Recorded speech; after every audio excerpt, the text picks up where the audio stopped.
ಅಮ್ಮವ್ರೆ ಅಮ್ಮವ್ರೆ ಗಂಗಾಕ್ಕ ಏನು ಒಂದು ವಾರ ರಜಾ ಮಾಡ್ತೀನಿ ಅಂತೇಳಿ ಹೇಳಿದ್ರಿ, ಸಡನ್ನಾಗಿ ಈ ರೀತಿ ಬಂದ್ಬಿಟ್ರಲ್ಲ. ಏನಪ್ಪ ಇವಳ ಹೆಸರು, ನನಗೆ ಇವಳ ಹೆಸರು ಏನು ಅಂತಲೇ ಗೊತ್ತಾಗ್ತಾ ಇಲ್ವಲ್ಲ. ಅಮ್ಮವ್ರೆ ಅಂತಲೇ ಕರೆದು ಬಿಡ್ತೀನಿ. ಯಾಕೆ ಸುಮ್ಮನೆ ಏನಿಲ್ಲ ಅಮ್ಮವ್ರೆ, ನಾನು ರಜೆ ಮಾಡೋಣ ಅಂತ ಅಂದ್ಕೊಂಡೆ. ಅದು ಆಗಲಿಲ್ಲ. ನಾವು ಎಲ್ಲ ಹೋಗೋಣ ಅಂತ ಹೊರಟಿದ್ವಲ್ಲ, ನಾನು ಹೇಳಿದ್ದೆ ತಾನೇ ನಾನು ನಿಮಗೆ ಒಂದು ವಾರ ಟ್ರಿಪ್ ಹೋಗ್ತಾ ಇದ್ದೀವಿ ಅಂತೇಳಿ. ಅದಕ್ಕೆ ಹೋಗೋಕ್ಕಾಗಲಿಲ್ಲ, ಸುಮ್ಮನಾಗ್ಬಿಟ್ವಿ. ಅದಕ್ಕೋಸ್ಕರ ನಾನು ಅದೇ ಬಂದುಬಿಟ್ಟೆ.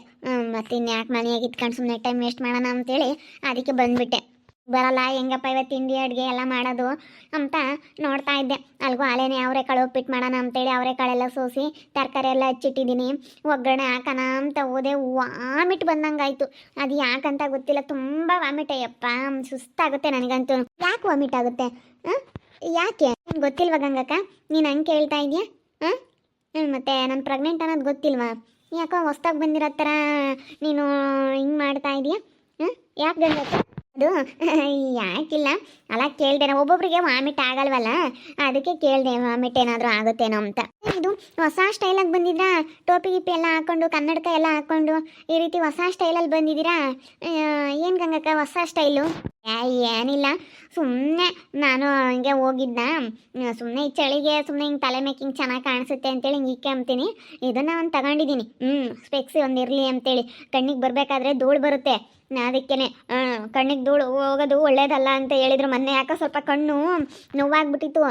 ನೆನ್ನೆ ಹೋಗಿದ್ದೆ ಮೊನ್ನೆ ದಿನ, ಅದಕ್ಕೆ ಡ್ರಾಪ್ಸ್ ಕೊಟ್ಬಿಟ್ಟು ಈ ರೀತಿ ಏನಾದರೂ ಕನ್ನಡಕ ಹಾಕೊಳ್ಳಿ, ಧೂಳ್ಗಿಳೆ ಏನಾದರೂ ಹೋಗಲ್ಲ ಕಣ್ಣೊಳಗೆ ಅಂತ ಹೇಳಿದರು. ಅದಕ್ಕಾಗಿ ನಾನು ಈ ರೀತಿ ಕನ್ನಡಕನ ಹಾಕೊಂಡಿದ್ದೀನಿ. ಬಂದವ್ರೇನು ಮನೆ ಕೆಲಸದವರು, ನಾನು ಬಂದಿಲ್ಲ ಅಂದ್ಕೊಂಡೇ ಇದ್ದೀನಿ. ಬಂದೈತೆ ಅಕ್ಕ ಬರಲ್ಲ ಅಂತ ಹೇಳೋಗಿತ್ತು ಮೊನ್ನೆ, ನೆನ್ನೆ ಬಂದಿರಲಿಲ್ಲ. ನಾನಿನ್ನೇನು ಬರಲ್ಲ, ಒಂದು ವಾರ ತನಕ ರಜಾ ಮಾಡ್ತೀನಿ ಕಣಮ್ಮ, ನಾವೆಲ್ಲ ನನ್ನ ತಮ್ಮ ಎಲ್ಗೋ ಕರ್ಕೊಂಡು ಹೋಗ್ತಾ ಇದ್ದಾನೆ, ನಾನು ಒಂದು ವಾರ ಬರಲ್ಲ ಅಂತ ಹೇಳಿತ್ತು.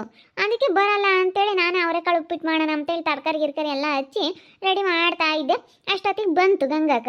ಅದಕ್ಕೆ ಗಂಗಕ್ಕ ಬರಲ್ಲ ಅಂತ ಹೇಳಿದ್ದಲ್ಲ, ಯಾಕೆ ಬಂದೆ ಅಂತ ನಾನು ಕೇಳ್ತಿದ್ದೆ. ಅದಕ್ಕೆ ಇಲ್ಲ ಕಣಮ್ಮ, ಈ ರೀತಿ ನಾನು ಹೋಗಲಿಲ್ಲ, ಮತ್ತು ಏನೋ ಕ್ಯಾನ್ಸಲ್ ಆಯಿತು, ಅದಕ್ಕೆ ಬಂದೆ ಅಂತೇಳಿ ಬಂದೈತೆ.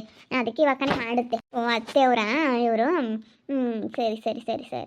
ಗೊತ್ತಿಲ್ಲದೆ ಇರೋರ ಥರ ಕೇಳ್ತಾ ಇದ್ದೀರಲ್ಲ ಗಂಗಕ್ಕ. ಎಲ್ಲ ನೋಡಿದಿರಿ, ನಮ್ಮ ಅತ್ತೆ ನನ್ನ ಗಂಡ ಎಲ್ಲ ನೋಡಿದ್ದೀರಾ? ಏನು ಗೊತ್ತಿಲ್ಲದೆ ಇರೋ ಅನ್ನೋ ಥರ ಕೇಳ್ತಾ ಇದ್ದೀರಲ್ಲ. ಅಯ್ಯೋ ಗೊತ್ತಮ್ಮವ್ರೆ, ನಿಮ್ಮ ಅತ್ತೆಯವ್ರು ಗೊತ್ತಿಲ್ವಾ ನನಗೆ? ಗಂಗಕ್ಕ ಬಂದಿದೆ.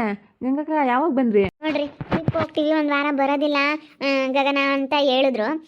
ಇವಾಗ ಬಂದಿದ್ದಾರೆ. ಹೋಗಲ್ಲ, ಮತ್ತೆ ಕ್ಯಾನ್ಸಲ್ ಆಯಿತು, ನನ್ನ ತಮ್ಮ ಯಾಕೋ ಕ್ಯಾನ್ಸಲ್ ಮಾಡಿದಾನೆ ಅಂತೇಳಿ ಬಂದಿದ್ದಾರೆ. ಗಂಗಕ್ಕ ಒಂದು ವಾರ ಟ್ರಿಪ್ ಹೋಗ್ತೀನಿ, ಬರೋದಿಲ್ಲ ರಾಹುಲ್ ಅಂತೇಳಿ ಹೇಳೋಗಿದ್ರಿ, ಮತ್ತೆ ಬಂದಿದ್ದೀರಾ? ಏನೋ ಪ್ರಾಬ್ಲಮ್ ಆಗೈತೆ, ಕ್ಯಾನ್ಸಲ್ ಮಾಡಿದಾರೆ ಬಿಡು. ಅದು ನಮ್ಮ ಅತ್ತಿಗೆ ಇದ್ದಾರಲ್ಲ, ನಮ್ಮ ಅಣ್ಣನ ನನ್ನ ತಮ್ಮ ನಮ್ಮ ಅಣ್ಣ ಇದ್ದಾರಲ್ಲ, ಅವ್ರ ಮನೆಯಲ್ಲಿ ಯಾರಿಗೋ ಒಬ್ರಿಗೆ ಹುಷಾರಿರಲಿಲ್ಲ. ಅಜ್ಜಿ ಅಲೆ ಸೀರಿಯಸ್ ಆಗಿಬಿಟ್ಟೈತೆ, ಅವ್ರು ತೀರ್ಕೊಂಡಿದ್ದಾರೆ. ಅದಕ್ಕೆ ತೀರ್ಕೊಂಡಿರೋದ್ರಿಂದ ಹೋಗೋಕ್ಕಾಗ್ತಾಯಿಲ್ಲ. ಯಾಕಂದರೆ ದೇವಸ್ಥಾನಗಳಿಗೆಲ್ಲ ಹೋಗ್ತೀವಿ, ಈ ರೀತಿ ಎಲ್ಲ ಪಾಪ ಅವರು ನಮ್ಮ ಅತ್ತಿಗೆನೂ ಬರಬೇಕಂತ ತುಂಬ ಆಸೆಯಲ್ಲಿ ಇದ್ದರು. ಮತ್ತು ನಾವು ಅವ್ರನ್ನ ಬಿಟ್ಟು ಹೋಗ್ಬಿಟ್ರೆ ಮತ್ತೆ ಕಷ್ಟ ಆಗುತ್ತೆ, ಬೇಡ, ಮುಂದಿನ ತಿಂಗಳು ಯಾವಾಗಾದ್ರೂ ಹೋಗೋಕ್ಕಾಗುತ್ತೆ, ನೆಕ್ಸ್ಟ್ ಮಂತು ಜಾನ್ವರಿಗೆ ಹೊಸ ವರ್ಷದಲ್ಲಿ ಹೊಸ ತಿಂಗಳಲ್ಲಿ ಹೋಗೋಕ್ಕಾಗುತ್ತೆ, ಬೇಡ ಅಂಥೇಳಿ ಕ್ಯಾನ್ಸಲ್ ಮಾಡಿಕೊಂಡು ಸುಮ್ಮನಾಗಿದ್ವಿ. ಅದಕ್ಕೆ ಸುಮ್ಮನಾದ್ವಿ, ಕ್ಯಾನ್ಸಲ್ ಮಾಡಿಬಿಟ್ವಿ. ಮತ್ತು ವರ್ಷದ ಕೊನೆಯಲ್ಲಿ ಇನ್ನೇನು ಹೋಗೋದು ಅಂತೇಳಿ ಕ್ಯಾನ್ಸಲ್ ಮಾಡಿ ಹೊಸ ವರ್ಷದಲ್ಲಿ ಹೋದ್ರಾಯ್ತು ಅಂತೇಳಿ ಸುಮ್ಮನಾದ್ವಿ. ನನಗೆ ಅವತ್ತು ಬಾಯಿಗೆ ಬಂದಿತ್ತು ಗಂಗಕ್ಕ, ನಾನು ಹೇಳೋಣ ಅಂತ ಅಂದ್ಕೊಂಡೆ, ಆದರೆ ನನಗೆ ಹೇಳೋಕ್ಕೆ ಆಗಲಿಲ್ಲ. ಬಿಡು ಪಾಪ ಹೊರಟಿದ್ದಾರೆ, ಬೇಜಾರಾಗ್ತಾರೆ, ನಾನು ಹೇಳೋಣ ಅಂತ ಹೊಸ ವರ್ಷಕ್ಕೆ ಹೋಗ್ರಿ, ಸುಮ್ಮನೆ ಏನಕ್ಕೆ ಇವಾಗ ವರ್ಷದ ಕೊನೆಯಲ್ಲಿ ಏನು ಹೋಗ್ತೀರಾ? ಹೊಸ ವರ್ಷದಲ್ಲಿ ಹೊಸ ತಿಂಗಳಲ್ಲಿ ಹೊಸ ವರ್ಷಕ್ಕೂ ಒಂದನೇ ತಾರೀಕು ಹೋಗಲಿಲ್ಲ ಅಂದ್ರೂ ಹೊಸ ವರ್ಷದಲ್ಲಿ ಯಾವಾಗಾದರೂ ಹೊಸ ತಿಂಗಳು ಅಲ್ಲ, ಜನವರಿ ಅಂತಂದರೆ ಎಲ್ರಿಗೂ ಏನೋ ಒಂಥರ ಹೊಸ ವರ್ಷ, ಹೊಸ ತಿಂಗಳು ಅಂತ ಚೆನ್ನಾಗಿರುತ್ತೆ ಅವಾಗ ಒಂಥರ. ನಾನು ಹೇಳೋಣ ಅಂದ್ಕೊಂಡೆ, ಆದರೆ ಈಗ ಬಿಡತ್ಲಾಗೆ ಅಂತ ಸುಮ್ಮನೆ ನೀವು ಒಂದು ವಾರ ರಜಾ ಮಾಡ್ತೀನಿ ಅಂದಾಗಲೇ ಹೇಳೋಣ ಅಂದ್ಕೊಂಡೆ ನಾನು. ಮತ್ತೆ ಇದಾರಲ್ಲ ಅಜ್ಜಿ, ಅವ್ರಿಗೇನೋ ಸ್ವಲ್ಪ ಸೀರಿಯಸ್ ಅಂತೆ, ಅದಕ್ಕಾಗಿ ಅವರು ಹಿಂಗೆ ಮಾಡಿದ್ದಾರೆ. ಏನು ಎಲ್ಲನ ಟೋಪಿ ಗಿಪಿ ಎಲ್ಲ ಹಾಕ್ಕೊಂಡು ಈ ರೀತಿ ಏನೋ ತುಂಬ ಚೇಂಜ್ ಆಗಿಬಿಟ್ಟಿದ್ದಾಳಪ್ಪ ಗಂಗಾ. ಅಯ್ಯೋ ಹಂಗೆಲ್ಲ ಏನಿಲ್ಲ ಅಮ್ಮವ್ರೆ, ಸುಮ್ಮನೆ ನಾನು ಹಿಂಗೆ ಎಲ್ಲೋ ಒಂದು ಟೋಪಿ ತಗೊಂಡಿದ್ದೆ. ಈ ಚಳಿಗೆ ಹಿಂಗೆ ಹಾಕೊಂತೀನಿ, ಚಳಿ ಅಲ್ವಾ ತುಂಬಾ, ಬೆಳಗ್ಗೆ ಟೈಮ್ ಬೇರೆ ಬೇಗ ಎದ್ದಾಳ್ತೀನಲ್ಲ, ಎಲ್ಲ ಮನೇಲೆಲ್ಲ ನಾ ಕೆಲಸ ಮಾಡ್ಕೊಂಡು ಬರೋಷ್ಟೊತ್ತಿಗೆ ಆಗುತ್ತೆ. ಅದಕ್ಕೇ ಮೊನ್ನೆ ಕಣ್ಣಿಗೆ ಬೇರೆ ಮೊನ್ನೆ ಧೂಳು ಬಿಟ್ಟಿತ್ತು, ಊರಿಗೆ ಹೋಗಿದ್ನಾ ನಮ್ಮೂರಿಗೆ ಅಲ್ಲಿ ಸ್ವಲ್ಪ ಧೂಳು ಬಿದ್ದುಬಿಟ್ಟಿತ್ತು. ಅವತ್ತು ಕಣ್ಣಿನ ಆಸ್ಪತ್ರೆಗೆ ಹೋಗಿ ತೋರಿಸ್ಕೊಂಬಂದೆ. ಅಲ್ಲೇನು ಹೇಳಿದ್ರು ಡ್ರಾಪ್ಸ್ ಕೊಟ್ಬಿಟ್ಟು ಸ್ವಲ್ಪ ನೀನು ಧೂಳು ಹೋಗ್ದಂಗೆ ನೀನು ನೋಡ್ಕೋಬೇಕಮ್ಮ, ಒಂದು ಈ ರೀತಿ ಕನ್ನಡಕ ಹಾಕೋ ಅಂತೇಳಿ ಹೇಳಿದ್ರು. ಅದಕ್ಕೆ ಅವತ್ತಿಂದ ಕನ್ನಡಕ ಹಾಕೊಳ್ತಾ ಇದ್ದೀನಿ. ಹೌದೇನು, ಸರಿ ಆಯಿತು. ಎಲ್ಲ ತರಕಾರಿ ಎಲ್ಲ ಹೆಚ್ಚಿಕ್ಬಿಟ್ಟಿದ್ದೀನಿ, ಎಲ್ಲ ಬೇಗ ಬೇಗ ಹೋಗಿ ಮಾಡಿಕೊಡಿ. ಏನೇನು ಕೆಲಸ ಮಾಡ್ಬೇಕಂದ್ರೆ ಇವಾಗ ಉಪ್ಪಿಟ್ಟು ಮಾಡ್ತೀನಿ, ಆಮೇಲೆ ಎಲ್ಲ ಮಾಡ್ತಿದ್ರಲ್ಲ ಗಂಗಾಕ್ಕ ನೀವು, ಪದೇ ಪದೇ ಹಿಂಗೆ ಕೇಳಿದ್ರೆ ಎಲ್ಲ ಮಾಡ್ತಿದ್ದವ್ರು ಇವತ್ತೇನು ಹೊಸ್ದಾಗಿ ಹಿಂಗೆ ಕೇಳ್ತಾ ಇದ್ದೀರಲ್ಲ ನೀವು. ನೀವು ಬೇಗ ಬೇಗ ತಿಂಡಿ ರೆಡಿ ಮಾಡಿಬಿಟ್ಟು ಅಡುಗೆ ಎಲ್ಲ ಮಾಡಿಬಿಟ್ಟು ಪಾತ್ರೆ ಗೀತ್ರೆ ಎಲ್ಲ ತೊಳೆದ್ಬಿಟ್ಟು ಕಸ ಹೊಡೆದು ನೆಲ ಒರೆಸ್ಬಿಟ್ಟು ವಾಷಿಂಗ್ ಮಿಷಿನಿಗೆ ಬಟ್ಟೆ ಇದ್ದರೆ ಬಟ್ಟೆ ತೊಳೆದು ಹಾಕ್ಬಿಟ್ಟು ಐರನ್ ಮಾಡ್ಕೊಡೋದಿದ್ರೆ ಐರನ್ ಮಾಡಿಕೊಟ್ಟು ಹೋಗ್ತಾ ಇದ್ರಿ. ಅಷ್ಟು ಕೆಲಸ ಮಾಡ್ಕೊಟ್ಟು ಹೋಗ್ತಾ ಇದ್ರಿ. ಏನು ಹೊಸ್ದಾಗಿ ಬಂದಿರೋ ಥರ ಕೇಳ್ತೀರಪ್ಪ ನೀವಂತೂ. ಹಂಗೇನಿಲ್ಲ, ಅಯ್ಯೋ ನನಗೆ ಎಲ್ಲಿಗಾದ್ರೂ 2 ದಿವಸ ರಜಾ ಮಾಡಿ ಹೋಗಿದ್ದೀನಿ ಅಂತಂದರೆ ಹಿಂಗೇನೆ. ಅಯ್ಯೋ ನನಗೆ ಸ್ವಲ್ಪ ಮರವು ಕಣಮ್ಮವ್ರೆ, ನಿಜ ಒಂದು ಸ್ವಲ್ಪ ಮರವು. 2 ದಿವಸ ರಜಾ ಮಾಡಿದ್ದೀನಿ ಅಂದರೆ ಸಾಕು ನನಗೆ ಮರವು. ಗಂಗಕ್ಕ ಏನು ಊರಿಗೆ ಹೋಗಿ ಫುಲ್ಲು ಬದಲಾಗ್ಬಿಟ್ಟಿದ್ಯಾ ನೀನು, ಯಾಕೋ ಒಂಥರ. ಅಯ್ಯೋ ಆವಾಗ ನೋಡು, ನಾನು ಅವಾಗ ಕರ್ಕೊಂಬಂದಾಗ ಮತ್ತೆ ಇಲ್ಲಿ ಕರ್ಕೊಂಬಂದಾಗ ಅದೇನು ಕೆಲಸ ಇತ್ತು ಅದನ್ನ ಮಾಡ್ಕೊಂಡು ಹೋದ್ರಿ. 2 ದಿವಸಕ್ಕೆ ಮರ್ತೋಗ್ಬಿಟ್ರಾ? ಊರಿಗೆ ಹೋಗಿ ತವ್ರ ಮನೆಗೆ ಹೋಗಿ ಚೆನ್ನಾಗಿ ಊಟ ಮಾಡಿದ್ದೀರಾ ಅನ್ಸುತ್ತೆ ತವ್ರ ಮನೇಲಿ ಚೆನ್ನಾಗಿ, ಅದಕ್ಕೆ ಮರ್ತೋಗ್ಬಿಟ್ಟೈತಿ ಅನ್ಸುತ್ತಲ್ವಾ? ಅಯ್ಯೋ ಆ ರೀತಿ ಎಲ್ಲ ಏನಿಲ್ಲ. ನಾನೇನು ತವ್ರ ಮನೆಗೆ ಹೋದರೆ ಸ್ವಲ್ಪ ಅಲ್ಲಿ ಸೋಂಬೇರಿ ಆಗಿಬಿಡ್ತೀನಿ. ಯಾಕಂದರೆ ನಮ್ಮಮ್ಮ, ನಮ್ಮ ಅಣ್ಣ, ನನ್ನ ತಮ್ಮನ ಹೆಂಡ್ತಿವ್ರು, ಅಣ್ಣನ ಹೆಂಡ್ತಿವ್ರು ಎಲ್ಲ ಇರ್ತಾರಲ್ಲ, ಅವ್ರು ಚೆನ್ನಾಗಿ ನನಗೊಂದು ಸ್ವಲ್ಪ ಮಾಡಿಕೊಟ್ಬಿಡ್ತಾರೆ, ತಿಂದುಬಿಡ್ತೀನಿ. ಏನೂ ಒಂದು ಕಸ ಮುಸ್ರೆ ಏನೂ ಮಾಡೋದಿಲ್ಲ, ಒಂದು ಕಸ ಸಮೇತ ಹೊಡೆಯೋದಿಲ್ಲ. ಇಲ್ಲೇ ನನಗೆ ಎಲ್ಲರ ಮನೆ ಕೆಲಸಗಳೆಲ್ಲ ಮಾಡಿ ಮಾಡಿ ಮಾಡಿ ಸಾಕಾಗಿರುತ್ತೆ, ಸುಸ್ತಾಗಿರುತ್ತೆ. ಅದಕ್ಕೆ ಏನಕ್ಕೆ ನಾನು ಹಂಗೆಲ್ಲನ ಇದನ್ನು ಮಾಡಲಿ ಹೇಳಿ? ಸುಸ್ತಾಗಿಬಿಟ್ಟಿರುತ್ತಲ್ಲ ಅದಕ್ಕೆ. ಸುಸ್ತಾಗಿರುತ್ತೆ ಇಲ್ಲೇ ಮನೆ ಕೆಲಸಗಳೆಲ್ಲ ಮಾಡಿ ಮಾಡಿ.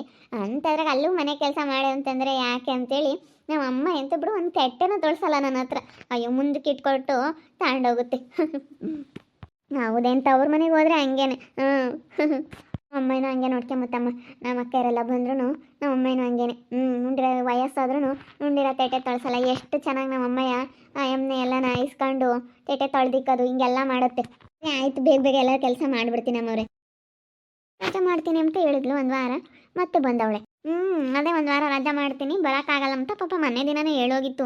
ನನಗೆ ಬೇಕೇ ಬೇಕು, ನಾನು ಎಲ್ಲೂ ಹೋಗಿಲ್ಲ. ನನ್ನ ತಮ್ಮನ ಅಣ್ಣನೋ ಯಾರೋ ತುಂಬ ಬಲವಂತ ಮಾಡ್ತಾ ಇದ್ದಾರೆ. 1 ವಾರ ಹೋಗ್ತಾ ಇದ್ದೀವಿ, ಅದಕ್ಕೇ ಬರೋಕ್ಕಾಗಲ್ಲ. ಬಸ್ ಮಾಡಿದ್ದೀವಿ, ಮಿನಿ ಬಸ್ ಮಾಡ್ಕೊಂಡು ನಮ್ಮ ಫ್ಯಾಮಿಲಿ ಎಲ್ಲ ಹೊರಟಿದ್ದೀವಿ ಅಂತೇಳಿ ಪಾಪ ಹೇಳಿತ್ತು. ಅದಕ್ಕೆ ಇವತ್ತು ತಿರ್ಗಾ ಬಿಡತ್ತ ಅಂತೇಳಿ ಬಂದೈತೆ. ಯಾಕೋ ಏನೋ ಪ್ರಾಬ್ಲಮ್ ಆಯ್ತಂತೆ, ಬಂದೈತೆ ಕಣತೆ.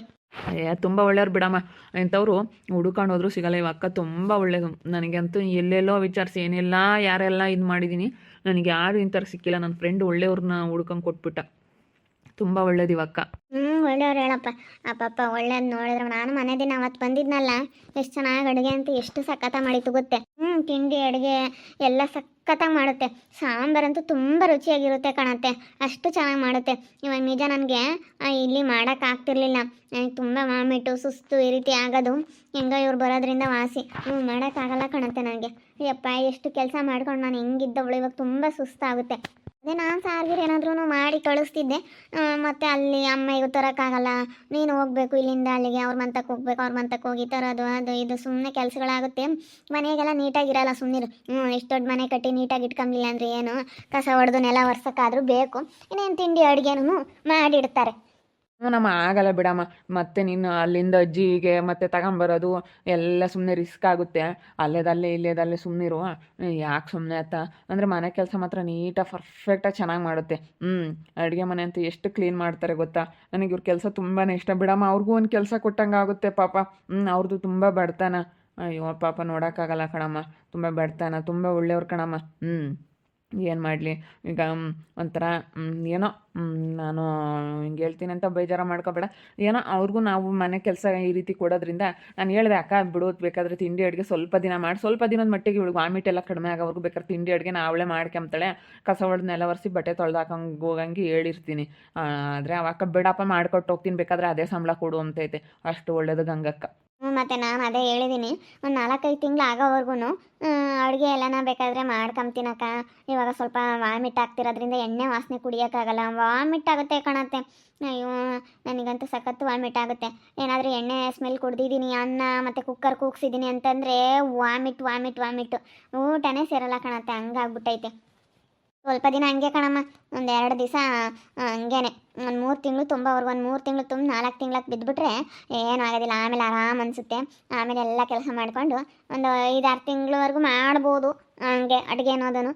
ಆಮೇಲೆ ಮಾಡೋಕ್ಕಾಗಲ್ಲ. ಒಂದು 9 ತಿಂಗಳು ತನಕ ಮಾಡ್ಲೇಳು ಬಿಡು. ಆಮೇಲೆ ಇನ್ನೇನು ಹೋದ್ಮೇಲೆ ಅವಳೇ ಮಾಡಿಕ್ತಾಳೆ. ನೀನು ಇರ್ಗಿಗೆ ಹೋದ್ರೆ ಮತ್ತೆ ಇಲ್ಲಿ ಮಾಡೋರು ಬೇಕಲ್ಲ. ಹೆಂಗೋ ಬಿಡಪ್ಪ, ಒಳ್ಳೆಯವ್ರು ಸಿಕ್ಕಿದ್ಮೇಲೆ ಒಂದಿಷ್ಟು ಹೆಚ್ಚು ಕಮ್ಮಿ 1,000 ಹೆಚ್ಚು ಕಮ್ಮಿ ಇದು ಮಾಡ್ಬೇಕು. ನಾನು ಹಂಗೆ ಅನ್ಕೊಂತಿದ್ದೆ. ಯಾರಾದ್ರೂ ಮನೆ ಈಗ ಕೆಲ್ಸಕ್ಕೆ ಹೋಗೋ ಇದ್ರಾಗೆ ಆಗಲ್ಲ ಕಣಮ್ಮ. ಆಗಲ್ಲ. ಕೆಲ್ಸಕ್ಕೆ ಹೋಗೋರು ಇದ್ರಂತೂ ನಾನಂತೂ ಎಷ್ಟು ರಾತ್ರಿ ಎಲ್ಲ ನೆಲ ಒರೆಸಿ ಎಲ್ಲ ಧೂಳೆಲ್ಲ ಸಖತ್ತು ಧೂಳು ನೀಟಾಗಿ ಇಟ್ಕೊಂಡ್ರೆ ಮಾತ್ರ ಮನೆಗಳು. ಇಲ್ಲಾಂದರೆ ಎಲ್ಲ ಹಾಳಾಗ್ಬಿಡ್ತಾವೆ. ಲಕ್ಷಾಂತರ ರೂಪಾಯಿ ಗಟ್ಟಲೆ ಬಂಡವಾಳ ಹಾಕಿ ಕಟ್ಬಿಟ್ಟು ನೀಟಾಗಿ ಇಟ್ಕೊಂಬಿಲ್ಲ ಅಂತಂದರೆ ಹೆಂಗೇಳು. ನಮ್ಮ ಅದೃಷ್ಟನೂ ಹಂಗೆ ಹೇಳಿದ್ಲು. ಒಂದು 3 ತಿಂಗಳು ಆಗೋವ್ರಿಗೆ ಅವಳಿಗೆ ಮಾತ್ರ ಏನು ವಾಮಿಟ್ ಏನೂ ಆಗಲಿಲ್ಲ. ನನಗೆ ನೋಡಿ ಇಷ್ಟೊಂದು ಯಪ್ಪ. ಅದಕ್ಕೆ ಆಗಲ್ಲ ಅಂತ ಮೊನ್ನೆನೇ ಅಕ್ಕ ಒಂದು ವಾರ ರಜಾ ಮಾಡ್ತೀನಿ ಅಂದಿದ್ದಕ್ಕೆ ನನಗೆ ಬೇಜಾರಾಯಿತು. ಅದಕ್ಕೆ ಬಾರಮ್ಮ ಅಂತ ನಾನು ನಿನಗೆ ಹೇಳೋಣ ಅಂದ್ಕೊಂಡೆ. ಪಾಪ ಅಕ್ಕ ಒಂದೇ ದಿವಸಕ್ಕೇನೆ ಬಂದುಬಿಟ್ಟೈತೆ ಬಿಡು, ಹೆಂಗೋ ಬಂತಲ್ಲ ವಾಪಸ್. ನೋಡಿದ್ರಲ್ಲ ವೀಕ್ಷಕರೇ, ಒಂದು ವಾರ ರಜಾ ಮಾಡಿದ್ರು, ಈಗ ಸಡನ್ನಾಗಿ ಬಂದುಬಿಟ್ರು ಗಂಗಾಕ. ನನಗೊಂಥರ ಇವಾಗ ಸಮಾಧಾನ ಆದಂಗೆ ಆಯಿತು. ಯಾಕಂದರೆ ತಿಂಡಿ ಅಡುಗೆ ಮಾಡೋಕ್ಕಾಗಲ್ಲ ನನ್ನ ಕೈಲಿ. ಹಾಗೆ ನಾನು ಮಾಡಿದ್ದು ನನಗೆ ತಿನ್ನೋಕ್ಕಾಗಲ್ಲ, ಆ ರೀತಿ ಆಗಿಬಿಟ್ಟೈತೆ. ಯಾಕಂತಂದರೆ ಈ ರೀತಿ ಪ್ರೆಗ್ನೆಂಟ್ ಇದ್ದಾಗ ಸ್ವಲ್ಪ ದಿನ ಕೆಲವು ದಿನ ಹಾಗೆ ಅನಿಸೋದು, ನಾವು ಮಾಡಿದ್ದು ನಮಗೆ ತಿನ್ನೋಕ್ಕಾಗಲ್ಲ. ಯಾರಾದರೂ ರುಚಿಯಾಗಿ ಮಾಡಿಕೊಟ್ರೆ ಮಾತ್ರ. ಯಾರಿಗೆಲ್ಲ ಇವು ಅನುಭವ ಆಗೈತೆ ಅಂತೇಳಿ ಕಮೆಂಟ್ ಮಾಡಿ. ಯಾರಾದರೂ ಮಾಡಿಕೊಟ್ರೆ ಚೆನ್ನಾಗಿ ತಿನ್ಬೋದು. ನಾವೇ ಮಾಡಿದ್ದು ಅದೆಷ್ಟೇ ಟೇಸ್ಟಿಯಾಗಿದ್ರೂ ತಿನ್ನೋಕ್ಕಾಗಲ್ಲ. ಏನೇ ಆಗಿರಲಿ, ನಾವು ಇಷ್ಟಪಟ್ಟು ಏನೇ ತಿಂತೀವಿ ಅಂತಂದ್ರೂ ಅದು ಯಾರಾದರೂ ಮಾಡಿಕೊಟ್ರೆ ಚೆನ್ನಾಗಿ ತಿನ್ಬೋದು. ಆ ರೀತಿ ಅನ್ನಿಸ್ತಾ ಇರುತ್ತೆ ಪ್ರೆಗ್ನೆಂಟ್ ಇದ್ದಾಗ. ಫಸ್ಟಿಗೆ 2 ತಿಂಗಳು 3 ತಿಂಗಳು ಈ ರೀತಿ ಇಂಥ ಸಮಯದಲ್ಲಿ 4 ತಿಂಗಳವರೆಗೂ ಈ ರೀತಿ ಅನ್ನಿಸ್ತಾ ಇರುತ್ತೆ. ಪ್ರೆಗ್ನೆಂಟ್ ಇರೋರಿಗೆ ಎಲ್ಲ ಅದಕ್ಕೇ ಮಾಡಿಕೊಡೋದೆಲ್ಲ ಯಾಕೆ ಮಾಡಿಕೊಡ್ತಾರೆ ಅಂತಂದರೆ ಏನೇನೆಲ್ಲ ಇಷ್ಟ ಆಗುತ್ತೆಲ್ಲ ಮಾಡಿಕೊಡ್ತಾರೆ ಅಂತಂದರೆ ಇದಕ್ಕೆ. ಅದು ಬಸರಿಯ ಬಯಕೆಗಳಂತ ಇರುತ್ತೆ. ಯಾವುದೇ ಆಗಲಿ, ಯಾವುದೇ ಒಂದು ಸಾಂಬಾರಾಗಲಿ, ತಿಂಡಿ ಆಗಲಿ, ಒಂದು ದೋಸೆ ಆಗಲಿ, ರೊಟ್ಟಿ ಆಗಲಿ, ಅದೆಲ್ಲ ಬೇರೆಯವ್ರ ಕೈಯಿಂದ ಮಾಡಿಸ್ಕೊಂಡು ತಿನ್ನೋದ್ರಲ್ಲೇ ಇರೋ ಮಜನೇ ಬೇರೆ. ನಾವೇ ಮಾಡ್ಕೊಂಡು ತಿನ್ನೋದ್ರಲ್ಲೇ ಮಜನೇ ಬೇರೆ. ನಾವೇ ಮಾಡಿಬಿಟ್ರೆ ಅದು ತಿನ್ನೋಕ್ಕೆ ಆಗಲ್ಲ. ಆ ರೀತಿ ಅನಿಸುತ್ತೆ ಇಂಥ ಪ್ರೆಗ್ನೆಂಟ್ ಇರೋ ಸಮಯದಲ್ಲಿ. ಅದಕ್ಕೆ ನನಗೂ ಹಾಗೆ ಅನಿಸೋದು. ಹೆಂಗೋ ಮನೆ ಕೆಲಸದವ್ರು ರಜೆ ಹಾಕಿರೋರು ಬಂದರು ಸಡನ್ನಾಗಿ. ಅದೊಂಥರ ನೆಮ್ಮದಿ ಆದಂಗೆ ಆಯಿತು. ಯಾರಿಗೆಲ್ಲ ಹೆಣ್ಮಕ್ಳಿಗೆ ಈ ರೀತಿ ಅನುಭವ ಆಗಿದೆ ಅಂತೇಳಿ ಕಮೆಂಟ್ ಮೂಲಕ ತಿಳಿಸಿ. ಹಾಗೆ ವಿಡಿಯೋ ಇಷ್ಟ ಆಗಿದ್ದರೆ ಒಂದು ಲೈಕ್ ಮಾಡೋದನ್ನ ಮರಿಬೇಡಿ. ಇನ್ನೂ ಯಾರ್ಯಾರು ನಮ್ಮ ಚಾನಲ್ ಸಬ್ಸ್ಕ್ರೈಬ್ ಮಾಡ್ಕೊಂಡಿಲ್ಲ ಸಬ್ಸ್ಕ್ರೈಬ್ ಮಾಡ್ಕೊಳ್ಳಿ. ಹಾಗೆ ನಿಮ್ಮ ಫ್ಯಾಮಿಲಿ ಮೆಂಬರ್ಸ್ ಜೊತೆ ವಿಡಿಯೋನ ಆದಷ್ಟು ಶೇರ್ ಮಾಡಿ ಅಂತ ಹೇಳ್ತಾ ವಿಡಿಯೋನಲ್ಲಿ ಮುಗಿಸ್ತಾ ಇದ್ದೀನಿ. ಮುಂದಿನ ವಿಡಿಯೋದಲ್ಲಿ ಸಿಗ್ತೀನಿ. ಎಲ್ರಿಗೂ ಥ್ಯಾಂಕ್ ಯು.